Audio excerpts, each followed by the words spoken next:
Ever wondered how you take on an enemy that's, well, bigger, stronger, and just plain better equipped than you are?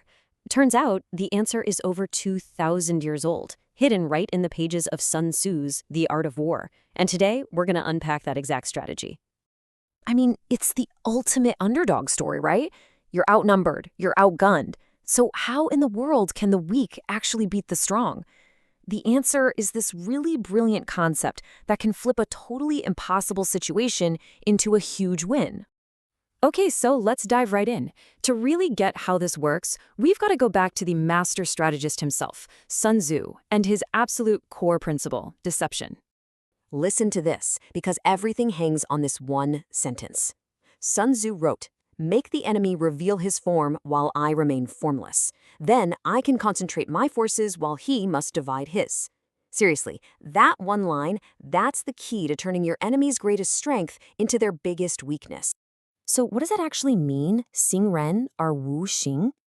It's about forcing the enemy to show you their hand, to reveal their plans and positions, all while you keep your own cards completely hidden. You see, the strategy isn't about finding an enemy that's already weak. It's about making a strong enemy weak. And Sun Tzu had this perfect analogy to explain it. Think about it like this. It's the fist versus the fingers. Your force becomes a single, concentrated fist, unified and powerful. Meanwhile, you trick the enemy into scattering their forces, so they become like 10 separate, vulnerable fingers. And you know what happens when a fist meets a finger, right? You dictate the... Okay, so this whole strategy really boils down to 3 critical steps that all have to work together. First, you shape the enemy. You use deception to trick them into showing you where they are and what they're planning. Second, you remain formless. You hide your own plans, your movements, your true strength. They have no idea what you're up to.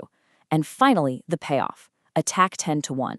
You concentrate all your power on one single, vital part of their now divided army. All right, that all sounds great in theory, right? But does this ancient wisdom actually work in a real, modern battle? Well, let's fast forward to the 20th century, to one of the most famous battles of the Chinese Civil War, where this exact strategy was put to the ultimate test. The year is 1947. We're in Shandong province. 2 massive armies are about to clash.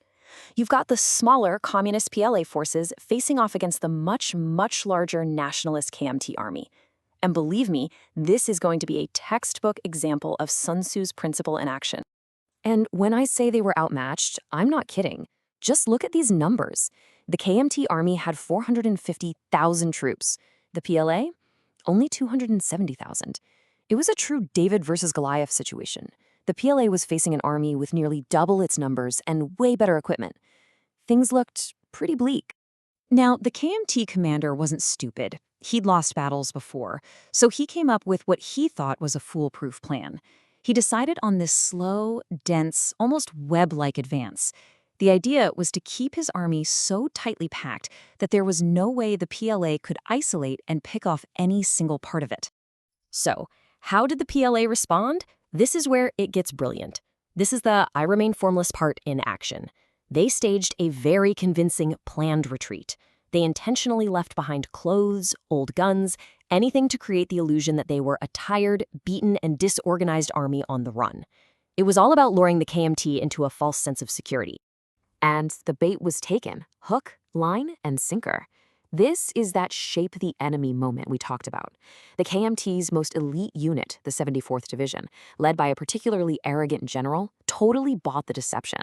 They broke ranks from the main army and charged ahead, thinking they were chasing a defeated foe. And just like that, they were completely exposed. And here's the crucial pivot. Check this out. Even though the PLA was outnumbered across the entire battlefield, by luring that one division out, they created a situation where they now had a 5-to-1 local advantage against the enemy's absolute best unit. The fist was ready to smash the finger. Seeing their chance, the PLA commanders knew this was the moment, and their leader, Chen gave the order with this incredibly powerful declaration. We must have the spirit to take a general's head from a 1,000,000-man army. It was time to strike. So what happened next? Well, the result was a truly stunning victory that completely changed the course of the conflict. And it leaves us with a lesson that's just as relevant today as it was then. In just 4 days, the PLA completely wiped out the KMT's most elite division. It was a devastating blow to the larger army, and a perfect, real-world demonstration of how a smaller, supposedly weaker force can use brilliant strategy to win a total victory. So you might be thinking, okay, cool story about a battle from 1947, but why does this matter to me? Well, because this is not just about military conflict. This is a blueprint for literally any competitive situation you can think of, in business, in your career, even with your personal goals. It's about using your smarts to turn a competitor's strength into their biggest vulnerability. It's about hiding your own strategy while you encourage your rival to overextend. And then, when the moment is just right, you concentrate everything you've got for maximum impact. So as you face your own stronger opponents, whatever they may be, the question is, what's your strategy of formlessness? Because the ultimate lesson here is that true strength isn't just about size or resources. It's about the wisdom to make your opponent dance to your tune, ensuring you've already won the game before you even make the first move.